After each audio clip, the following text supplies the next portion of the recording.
How you doing, Eric? Vice President. Good. All right. It's easy being Vice President. It's like being a grandfather. Yeah, that's it.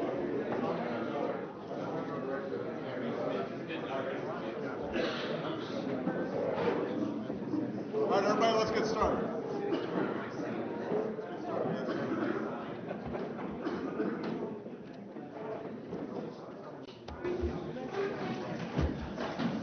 Okay. All right. There were several people who were still in the queue who didn't have a chance to speak prior to us breaking. The topic was still insurance reform, although obviously these things interrelate, and I suspect that people may have some other issues that they want to raise. After this, we're going to go to the issue of deficit, and which touches on some of the issues related to Medicare that have been raised already. And I'm going to actually have Joe Biden open that up. Mr. President, before you leave, health reform, could I get on the list? I didn't know. I thought the whole thing was going to deal with health reform. Well, no. I mean, we will be talking about health reform, Charlie. I guarantee you will be called on before. You'll have a chance to talk about all these issues. All right. Mr. President, what time do you expect to end the meeting? My hope is that we get out of here. We're running a little bit late, but for having a lot of elected officials sitting around a table, we're not too late. My hope is that we can adjourn by 4:15. All right? Okay. 4:15. Originally it was scheduled to go to 4. We're starting a little bit late on this front. So we'll see if we can get out here by 4:15. All right? That will require probably a little more discipline on all our parts, including myself, than was shown in the morning session. Although, let me just say that I thought the tone of the discussion was helpful, and I appreciate everybody's participation so far. With that, I'm going to go to Mike Enzi. I'm going to go to...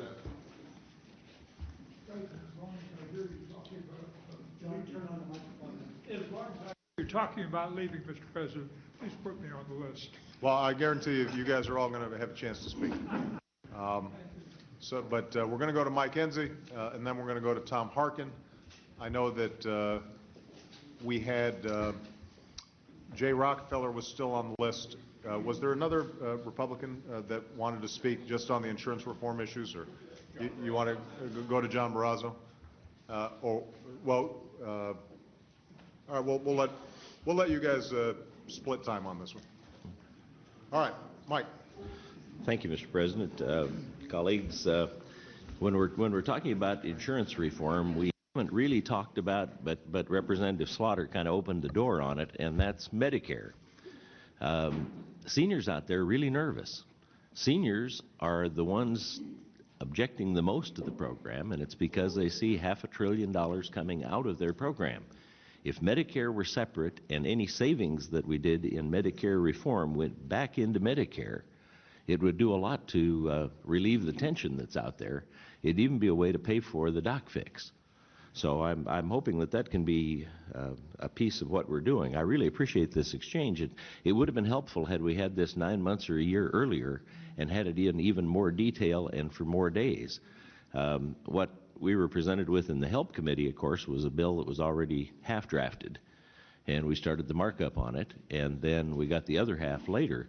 And since we had not had any input to the drafting, we're credited with 150 amendments. Well, 17 of those amendments were Senator Murkowski, where she was inserting Native Americans and tribal in 17 different places. I had 11 of them where we put in a thing that required agencies to cooperate. So the ideas that we had, when Senator Kennedy and I were working bills, we'd set down some principles and then put some detail in and then draft the bills together. And I hope that that's something that we go to on future bills. It works.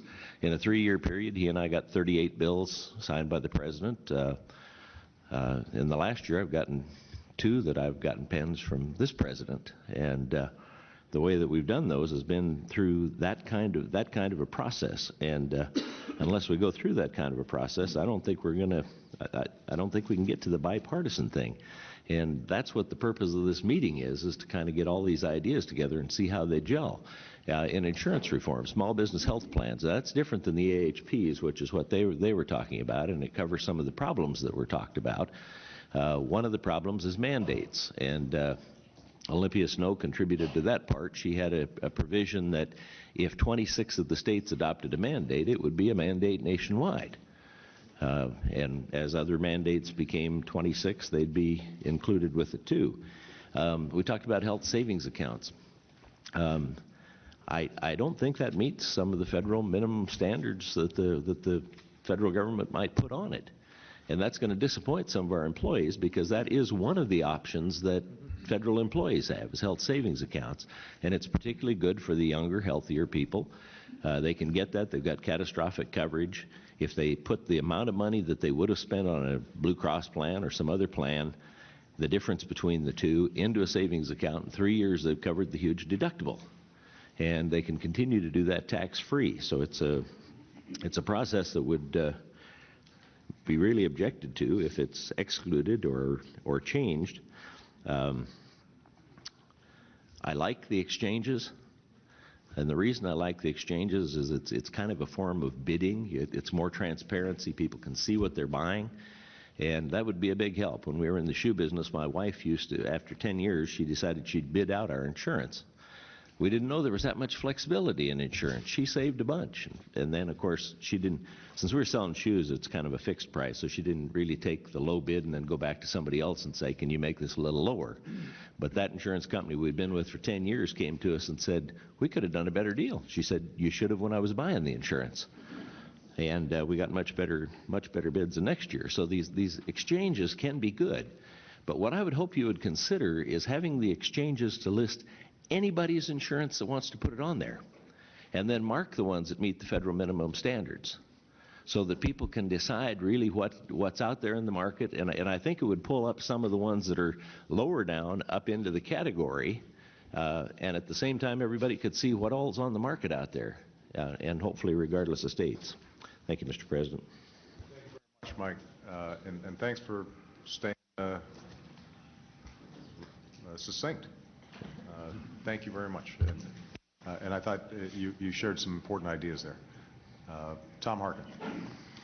Mr. President, thank you again for bringing us together today. I think, if anything, what I've learned here so far is that, quite frankly, we may be closer together than people really think, and actually getting agreement that we can move forward on. I hope that's the case. There's been a lot of figures thrown out here and a lot of process things, but I keep thinking we got to bring it back home to what this is all about. We all have our stories. I got a letter yesterday from a farmer in Iowa. It really encapsulates it. I'm a 57-year-old Iowa farmer. I'm writing to voice my concern regarding my family's rapidly escalating health care costs. On Saturday, February 20th, I received a notice from well-marked Blue Cross Blue Shield of Iowa informing me that our health insurance